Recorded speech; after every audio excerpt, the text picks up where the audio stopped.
Ever wonder what really happens behind the scenes in construction, real estate, and development? We pull back the curtain on the new home construction industry, the real estate market, and the trends shaping it all. Discover the stories, insights, and expertise behind the process of building a new home. Join us for Trust the Process podcast, and let's build something great together. Welcome back to Trust the Process, podcast where we talk about new homes, the housing industry, and everything in between. We're hearing a lot of people in the market right now saying we're going to wait and see what happens. There is some trepidation in the market. We've talked about that before.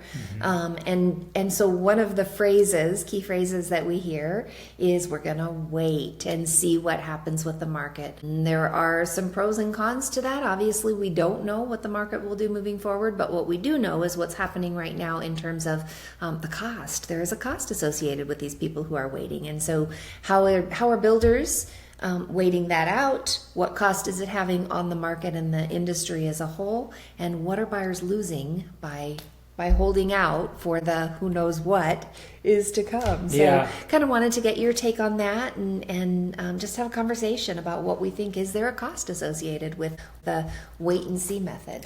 I think it's very situation dependent. So if you are in a renting situation, or you should own, or you need to buy, or you're making a major life move, you're moving out of state, or you're retiring, downsizing, there is a cost to waiting.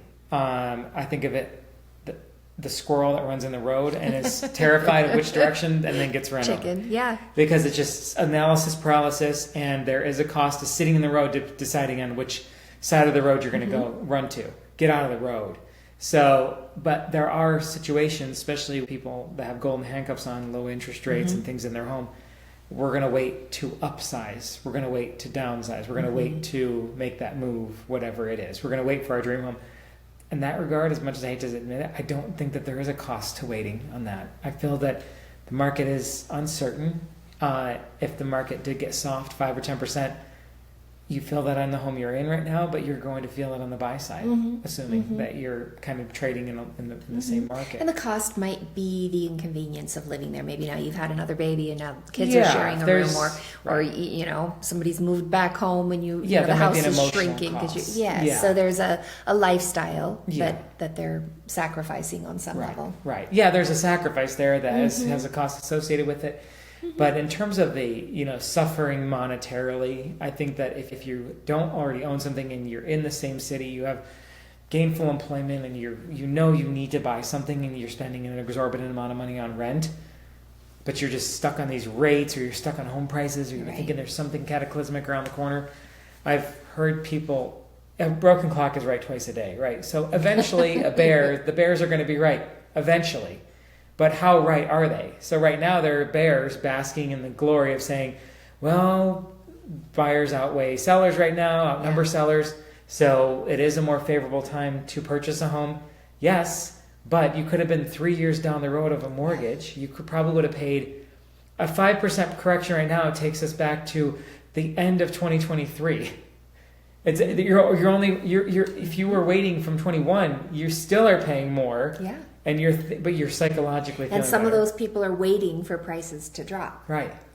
That's one of the waits that they're waiting, expecting, and it's only going the opposite direction. In general, because things are just more expensive. Labor costs generally go in one direction. Yeah. And labor is tied to materials because 2x4s don't grow out of the ground.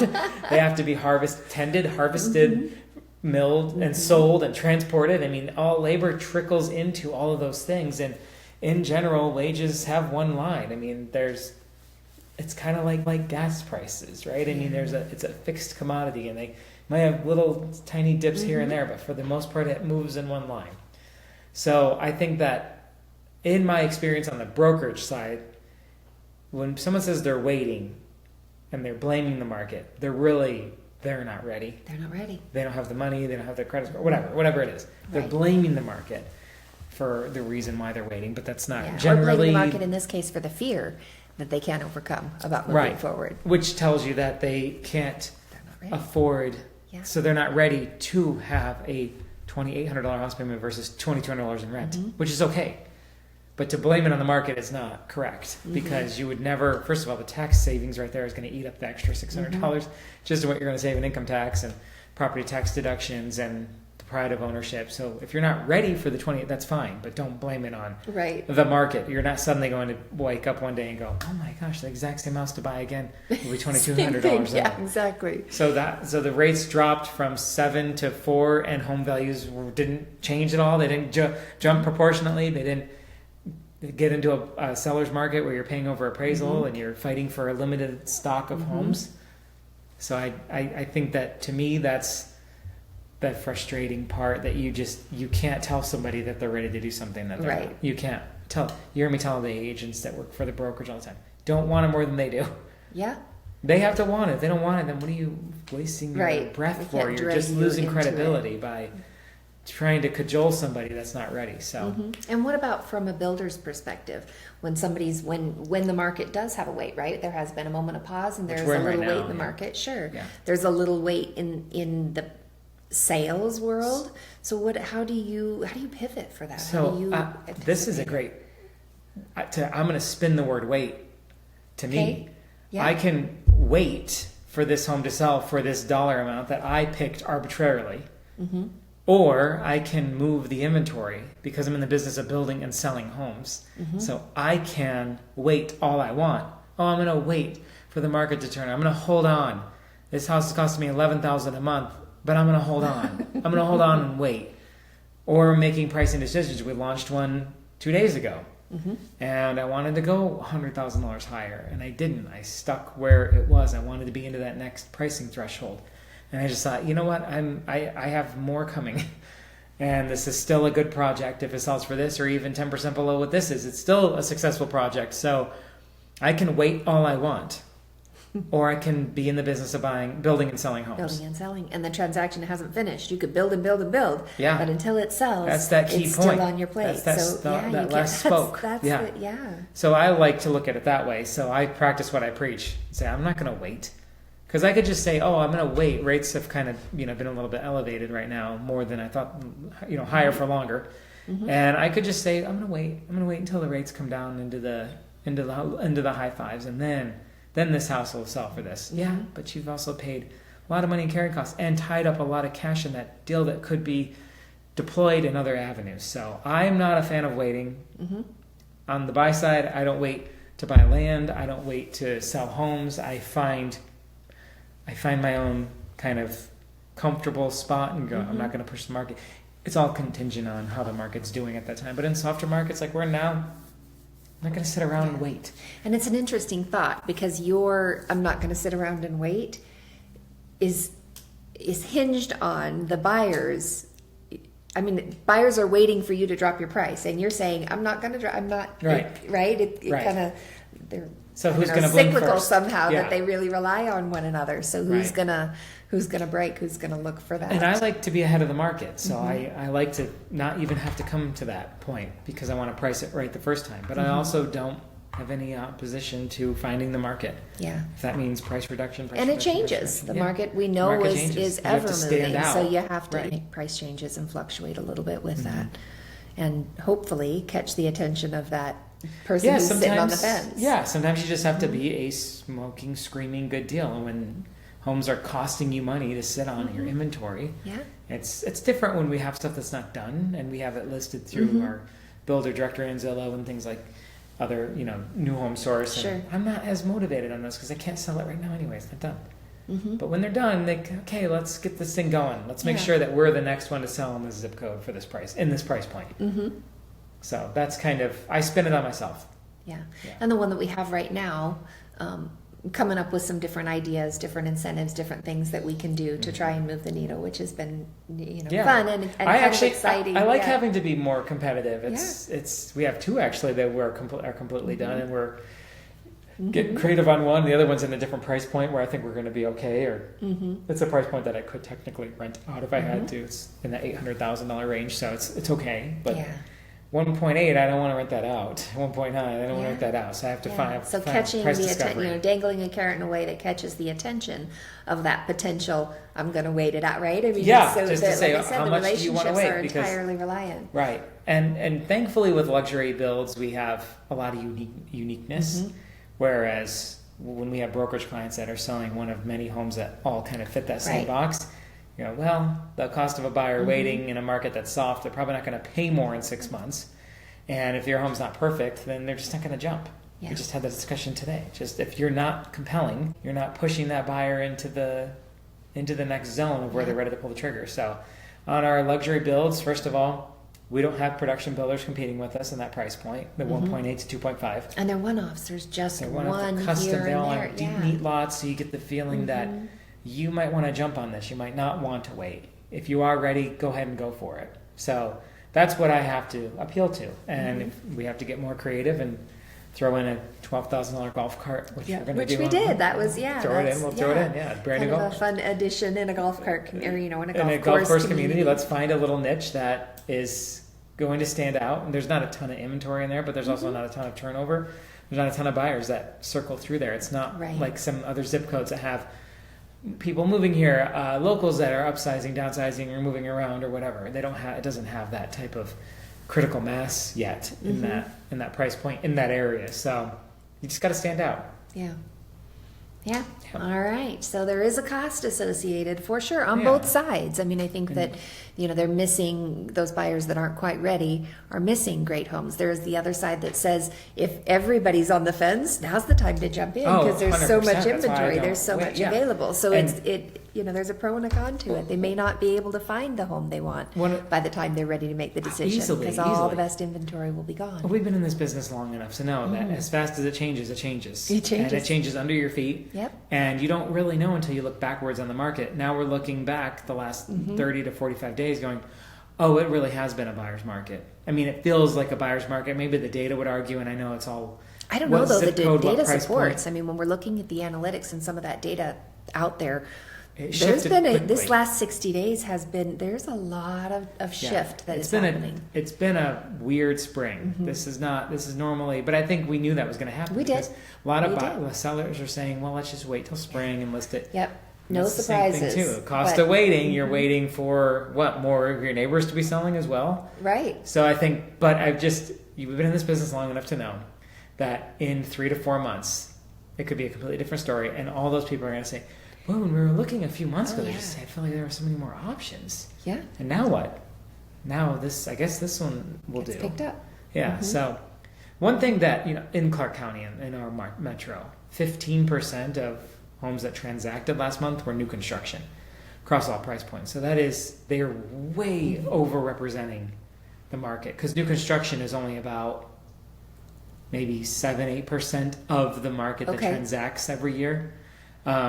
So that's overrepresented. So 2 to 1 almost, arguably, if you looked at it proportionally. Sure. So I mean, there's our market of that is luxury. So you're taking off a smaller piece, right? Yeah, because where we build in South Shore, Country Club, like Las Vegas, a lot of that inventory are big, tired, old homes, and we are not. We're fresh, modern, current, sized more appropriately for that buyer pool, 33 to 4,300 square feet, not 7,800 square feet, 10,000 square feet, 8-car garages. I mean, those are amenities that are really small, tip top of that pyramid. And those sellers are wanting 4, 3.5, 2.5, but the house needs everything.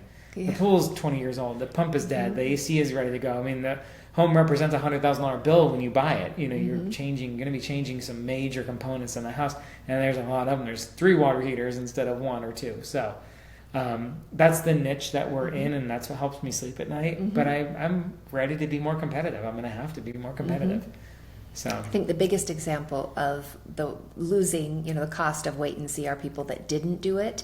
You know, back when, let's say during the COVID times, or when those things were, you know, those people are like, gosh, we should have, didn't do, you know, and now prices were this then, and now they're this. Right. You know, you've priced yourself out of whatever new home you think you want, or if you're entry level, or if you're luxury, you know, you might be out of the move market up completely. Exactly. You might have now been locked out of what was once an affordable price point. Oh, for sure. And when you're in a city that's growing, there's no guarantee what a $400,000 home should look like. Right. In a stable market, maybe East Coast market that doesn't have a lot of influx to it, it's kind of stable. Yeah, that home's going to go up along with inflation and other factors, maybe a data center moved in or whatever. But in this booming Southwest, now we're growth markets, so we correct first. but that doesn't change. Las Vegas didn't just suddenly become less desirable Right. the last 60 days. No. So those are the things why I don't wait on development projects. We have 3 subdivisions that are in various stages right now. I'm not pausing any of those. Yeah. I'm not going to wait. Yeah. I don't want to build those because, so then what? You wait 4 more months, and then by the time the market becomes a seller's market again, you say, I wish I would have started that. I wish I had homes to sell right now. No, you just got to go and work in whatever market you're in. I think some of that weight is the fear of a catastrophic moment. There's a boom, there's a bust, bottom's going to fall out. There's these, the sky is falling kind of fears that some people are carrying around with them from who knows what. Yeah.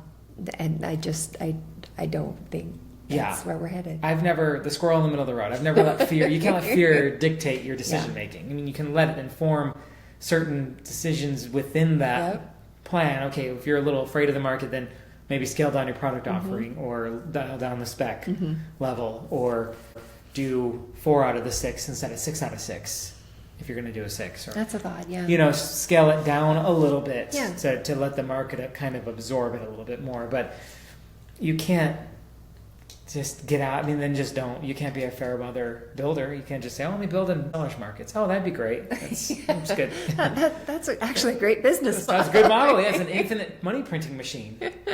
If only. And if we could predict it, right? If our crystal balls all worked and we knew when that was going to be, sure, you're going to time it that way. But because we don't, and there are, like you said, we're looking at it in the rearview mirror. We know what has happened, and so historically we can see, what trends have been. But we are here, and we, what's out there is an unknown. Look at the current market we're in right now. 60 days. I mean, we had a lot of kind of national turmoil with tariffs and things, and a lot of fear that maybe sparked the whole thing. But in general, we're not in much different of a spring than we were last year, year before. Rates are nearly the same as they were in 2023, 2024, 2025. We've had 3 springs now. Yeah. Unemployment's roughly the same. Actual personal income growth is up from last quarter. So people are making more money. The stock market is near all-time highs. We'll probably start breaking records within this month of June. If you look at all the analytics, when you have a strong May, you almost always finish the summer strong. So we're going to have a great stock market, great employment picture. We're in a market that has always been desirable, even in the lowest of the lows. It's just got a lot of sun. It's got a good tax climate. It's got a lot of stuff to do. It's close proximity to millions of people in other neighboring states. That didn't just go away. That didn't change. So I would have really had no way of seeing this buyer's market coming. And I use that word loosely because it's so local. I think we're right. Yeah. I think but are we there at $400,000 to $700,000 price point in certain growth zip codes? I do, like you said, it's local. I think in the luxury price point, we just did the analytics this morning. So we ran all of those numbers, and it really does look like, or everything points to that section of the market being in a buyer's side. Also, that particular zip code we're looking at has a lot of luxury homes. Right. So you're going to expect it to have more inventory. Sure. So you go one area over, and maybe they, have a much lower churn. So it's just so local, price point specific, amenity specific. Because if I said, look at what we build and say, I want to be in Guard Gated Country Club, new construction under $2.25 million. That's a seller's market, and we're really the only seller, right? So I think that it's just so situation specific, and that's what real estate is so challenging, because you can't. They're not really truly commodities. They're not fungible. You can't move them around. Yeah. Can't generally change them much, right? I mean, you can't change your neighborhood. You can't change things without major cost, commitments. So you're really kind of stuck with what it is. You can do $100,000 renovation, but that's not. It's still, the home is in its essence what it was. And not still going to serve exactly what you need or what you might be looking for. Right. So the moral of the story, wait and see, is not really serving. No, it generally isn't. I mean, and we just had this discussion today too, that inventory breeds buyers generally. So as this inventory situation, if it continues to go up, you'll see more buyers come off the sideline, because like I said, the economic picture is not that much different. Yeah. There's some fear in the market because there were 90-day pauses of tariffs and negotiations and things like that. But ultimately, there's no shyness in the stock market. Right. There's very little shyness on the builder side. Builders are acquiring land and going as if nothing's happening. So I just feel like, you know what? It's like a big tablecloth. It'll find an iron the kinks out of it. I feel that's just, we're looking at a really small window of time in the big scheme of things. 60 days, 35 days, 40 days, really. Even if we had 2 quarters that were kind of a housing recession, it's not really the end of the world. Yeah. As a builder, I mean, I wouldn't necessarily want to own 15 rental homes that I had to sell in the next 3 to 5 months, because those are probably tired, used up homes. Right. There's a reason you're selling them, and rents have kind of come down a little bit. So from another investor standpoint, rentals are not as appealing. The cost of money is still really high. I don't know. The entry-level home is a little higher to get into, so rentals aren't a bad gig either. They're not a bad gig. Yes, the data is showing them softening, but we also have a lot of inventory. Yeah. So rentals have kind of lagged because it takes more time to build a multifamily or condo. And investors are feeling, some of that. So, all right. So there is a cost associated with waiting. So if you're on the sidelines, if you think you want to get into the market and you haven't yet, reconsider, look at it again. It could be the right time. And if not, look historically at what you may have missed in terms of pricing or rates over time. So anyway, thanks for joining us on this episode of Trust the Process. Hopefully you learned a little something that gave you either a comfort about decisions that you have made or the desire to make decisions that you haven't yet. So we'll hope to see you again next time. Thanks. Bye-bye. Thanks for tuning into the Trust the Process podcast. Make sure to follow us on Spotify to stay in the loop with the latest insights, project updates, and everything in between. See you next time.